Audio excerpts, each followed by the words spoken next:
Middle East is rich in oil reserves, providing a huge amount of the world's energy. But what it has in abundance in hydrocarbons, it lacks in a critical resource that is growing scarcer by the year: water. The global average for one person's water use is 250 liters per day. By contrast, water use in the Middle East is more than double that, at an average of about 550 liters per day. 12 of the 17 most water-stressed countries in the world are in the Middle East and North Africa. 60% of people in the region live in areas under severe water stress, and scientists expect this to worsen as the climate warms. In the last 30 years, rainfall in much of the region has dropped by more than 15%. Many countries in this region have a water deficit. That means they're using far more water than they're receiving in rainfall. Without major changes to the way we use water, this could threaten food supplies, living costs, and even lead to conflict. Research from institutions like the World Bank and the United Nations say that climate risks will disproportionately affect the world's poorest countries and people. This applies to much of the Middle East, where countries like Syria and Iraq are struggling with safe access to drinking water. Wealthier countries like the United Arab Emirates are in a more comfortable position as they figure out how to maintain the green and lush tourist destinations they've built with depleting resources. Still, the UAE has come up with some interesting ways to produce and reuse its water. So, are its techniques actually sustainable, and can it learn any new lessons?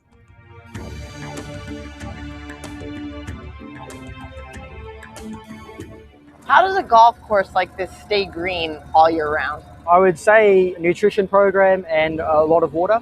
How much water do you use per year? Per year. So I've done the maths and it works out to be 1.7 billion litres. Oh wow, that sounds like a lot. It is a lot. In Sounds summer like a lot. it's roughly about 6.5 million litres a day. The Gulf region is a notoriously harsh environment, with hot and dry climates that can see temperatures soar as high as 120 degrees Fahrenheit in summer. Yet here in the UAE, after just a few decades, a thriving metropolis has sprung up, home to 10 million people and a popular destination for millions of tourists every year. Tourism is an important part of the UAE's economy, providing 12% of its GDP in 2020. And one of its big tourist attractions, perhaps controversially, is the country's 22 golf clubs. Simon Windsor is the director of agronomy at Trump International Golf Club Dubai. A lot of people look at this and say, you're in the desert, this uses so much water. Why build golf courses here? Obviously Dubai is a tourist destination as well as an expat community. It brings in a lot of golfers to the city. And, you know, there is a demand for more golf courses because we are at capacity and most golf courses are. So how is Simon and his team making most of the limited water at their disposal? One way is the golf course's weather stations. It's an underground network of infrastructure and it takes full-time maintenance. This is obviously a lot of resources. Is this really able to be sustained for the next 10, 20 years or more? It's definitely sustainable. It's not like we are using a drinkable water source. It is treated sewage. So if we didn't have a green space, we didn't have a golf course to put this out on, to use it, the city, the municipality would be left with an abundance of water and nowhere to put it out. Each sprinkler on this course puts out 1.73 liters of water per second. The golf course's pump station has the capacity to release 220 liters of water per second. What we're looking at is the main control panel for our pump station. So we can have a look at our flow totals. This is in gallons. Are there any plans in place to improve efficiency, to kind of lower the bills a little bit? 100%. You know, every year, I would say about a third of my time is spent on irrigation. We are constantly reviewing and auditing our system to make it more efficient. For many in the Middle East, golf courses are an unimaginable luxury. Simply providing drinking water for a growing population is increasingly challenging.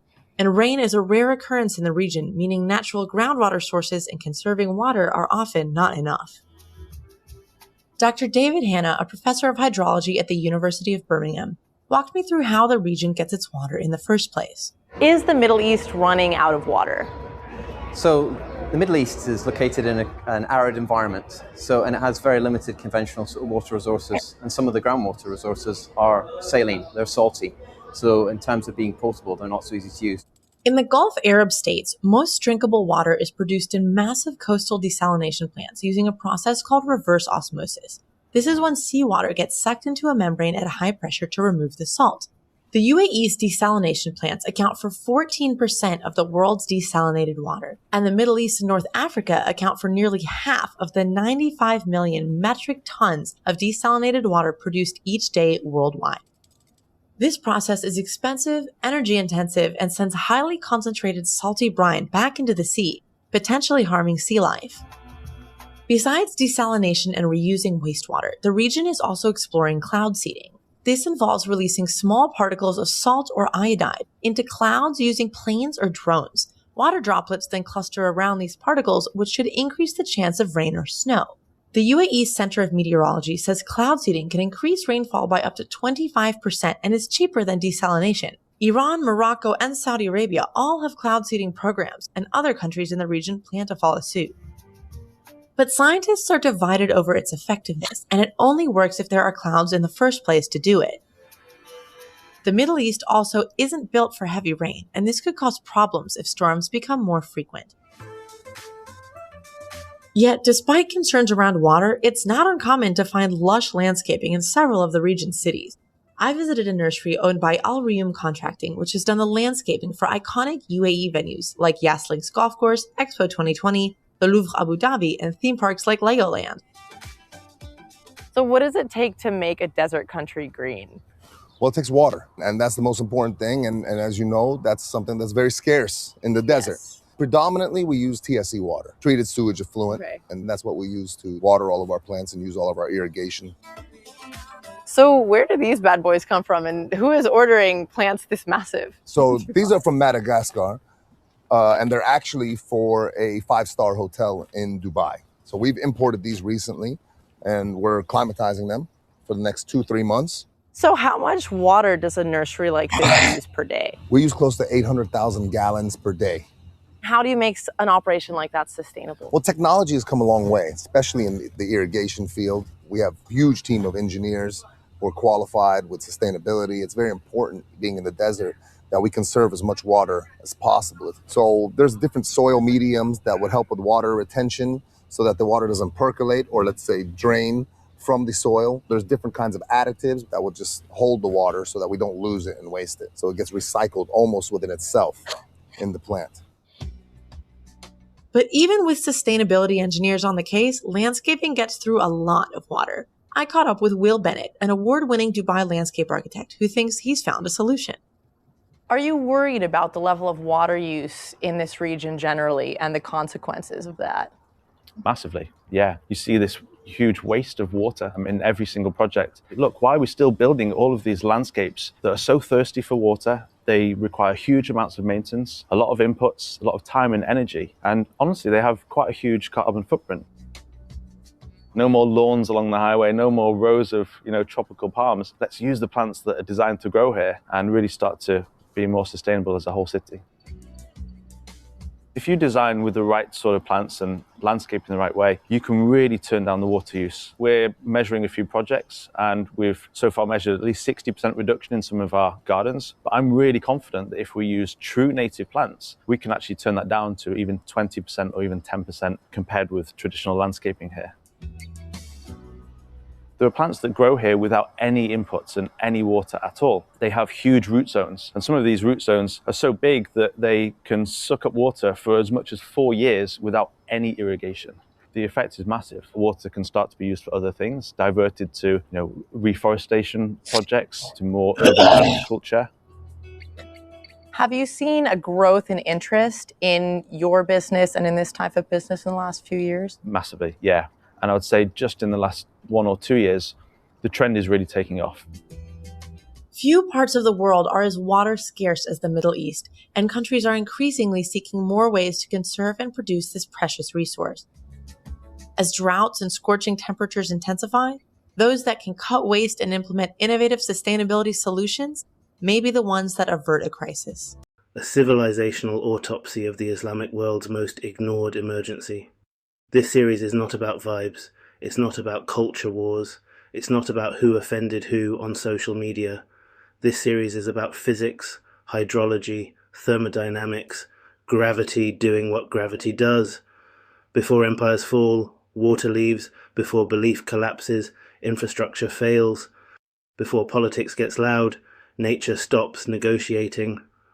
And across much of the Islamic world right now, water is exiting the conversation, quietly, relentlessly, without asking permission from theology, tradition, or national pride. This episode is about that exit, because once water goes, everything else follows. Water is not a resource, it's the floor. Most people talk about water like it's oil. It's not. Oil is optional. Water is structural. You can build a civilization without oil. Humans did it for thousands of years. You cannot build one without stable freshwater access. Water determines where people live, what they eat, how states tax, whether cities survive, whether religion feels like mercy or mockery, and across the Middle East and North Africa, that floor is cracking. Not later. Now. The geography nobody can escape. Let's get something uncomfortable out of the way. The Islamic world is disproportionately located in arid and semi-arid zones. That was survivable historically because populations were smaller, agriculture was limited, and water systems were locally adapted. What changed was scale. Modern nation-states multiplied populations, expanded cities, and industrialized agriculture in regions that were never hydrologically designed for it. Rainfall did not increase. Aquifers did not magically refill. Rivers did not agree to be stretched. The map didn't change. Human demand did. Fossil water and the Saudi illusion. Start with Saudi Arabia. Saudi Arabia does not have rivers. It does not have lakes. It does not have renewable fresh water at scale. What it had was fossil water, ancient groundwater trapped underground for tens of thousands of years, not replenished by rainfall, not part of a living cycle. In the 1970s and 80s, Saudi Arabia decided to grow wheat in the desert, and for a while it worked. Green circles appeared in satellite images. The kingdom declared agricultural success. What actually happened was this. Saudi Arabia mined water like coal. Once fossil water is gone, it's gone. Forever. There is no recharge, no second chance. By the early 2000s, the state quietly ended domestic wheat production. No announcement, no ceremony. Just spreadsheets acknowledging reality. This is the pattern you need to understand. Water collapse doesn't arrive screaming. It arrives filing paperwork. Desalination is not salvation. The Gulf states lean on desalination like it's a cheat code. It isn't. Desalination requires massive energy inputs, depends on stable electricity, produces toxic brine, is vulnerable to conflict, sabotage, and climate stress. It turns seawater into drinking water. Yes, it does not create water security. It creates water dependency on infrastructure. If the grid fails, the water stops. If fuel prices spike, the water costs explode. If conflict hits coastal facilities, cities go dry in days. That's not resilience, that's a high-tech life support machine, and life support works until it doesn't. Yemen, the first post-water state. If you want to see the future, look at Yemen. Yemen is not just a war story. It is a water story that turned political. The capital, Sana'a, was projected to become the first capital city in the world to run out of groundwater. Not reduce it, not ration it, run out. Wells drilled deeper, then nothing. Agriculture collapsed. Rural populations moved to cities. Cities could not sustain them. Conflict followed, not because Yemenis are uniquely violent, but because scarcity destroys social contracts. When water disappears, law becomes theoretical. Iran and the lake that vanished. Now look at Iran. Iran's crisis is not sanctions first, it's hydrology first. Lake Urmia, once one of the largest saltwater lakes in the Middle East, has largely dried up. Rivers feeding it were diverted for agriculture. Dams were built, water was over-extracted. The result, salt storms, collapsing farmland, forced migration, rising internal unrest, water mismanagement hollowed out entire regions before protests ever started. You can suppress descent. You cannot suppress evaporation. Jordan. Survival by diplomacy. Jordan is one of the most water-poor countries on earth. It survives through international aid, water-sharing agreements, energy for water deals. Jordan is not failing, it is balancing on a tightrope. One regional shock, one diplomatic breakdown, one infrastructure failure, and the margins disappear. This is what stability looks like when water is scarce. Permanent negotiation with reality. Egypt and the Nile anxiety. Egypt exists because of one river. The Nile is not a feature, it is the civilization. Upstream dams, especially Ethiopia's Grand Renaissance Dam, have triggered existential anxiety in Cairo, not paranoia, not nationalism, mathematics. Reduce Nile flow significantly, and Egypt's food security collapses, cities strain, the state panics, water is destiny when you only have one artery. Climate change is a multiplier, not a myth. Climate change does not create water scarcity from nothing. It amplifies existing fragility. In the Islamic world, this means hotter temperatures increase evaporation, rainfall becomes erratic, droughts intensify, floods destroy fragile infrastructure, water systems designed for the past cannot handle the future, and the future is arriving faster here than almost anywhere else. Religion cannot override hydrology. Here's where this gets uncomfortable for everyone. You cannot pray an aquifer full. You cannot fatwa a river back into existence. Religion can help people endure hardship. It cannot replace physical inputs. When scarcity intensifies, belief is tested not philosophically, but practically. People ask, why is this happening? Why us? Why now? If the answers feel abstract while thirst is concrete, faith fractures. Not because belief is weak, but because survival is louder. Water and the end of the social contract. Most modern Middle Eastern states rely on a bargain. The state provides subsidies, food, energy, water. In exchange, citizens provide political quiet loyalty, obedience. Water scarcity breaks this bargain first. Once rationing starts, once prices rise, once taps become unreliable, the state's legitimacy bleeds. Not overnight, gradually, like a leak nobody fixes until the ceiling collapses. Urbanization makes everything worse. Megacities in arid regions are water traps. They concentrate demand, strain pipes, and require constant energy input. Riyadh, Tehran, Cairo, Amman. These cities exist because water is moved, pumped, processed, and coerced into compliance. Remove any link in that chain and millions feel it immediately. Urban density magnifies water failure into political crisis. This is why the party is so loud. Now connect this back to the raves, the festivals, the tourism push. When long-term survival looks grim, states manage the short-term mood. Entertainment distracts. Spectacle buys time. Joy becomes policy. This is not decadence, it is triage. But triage does not cure the disease. What happens next? Here is the honest forecast. No Islamic state collapses tomorrow because of water. Instead, you will see increased desalination, heavier rationing, food imports replacing domestic farming, migration pressure, rising costs, growing inequality between those who can buy water and those who cannot. Water becomes class-based. That is when instability accelerates.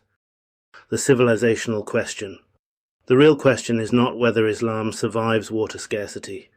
Islam as belief will survive anything. The question is whether Islamic civilization, as a coherent system of life, law, and legitimacy, can survive when its physical foundations are eroding. You cannot build transcendence on dehydration. This episode was not about morality. It was not about faith. It was not about the West. It was about pipes, pumps, aquifers, rivers, and heat, because before flags fall, water leaves. And when water leaves, civilization follows. Next episode, why oil delayed the crisis and made it worse. Not left, not right, just real.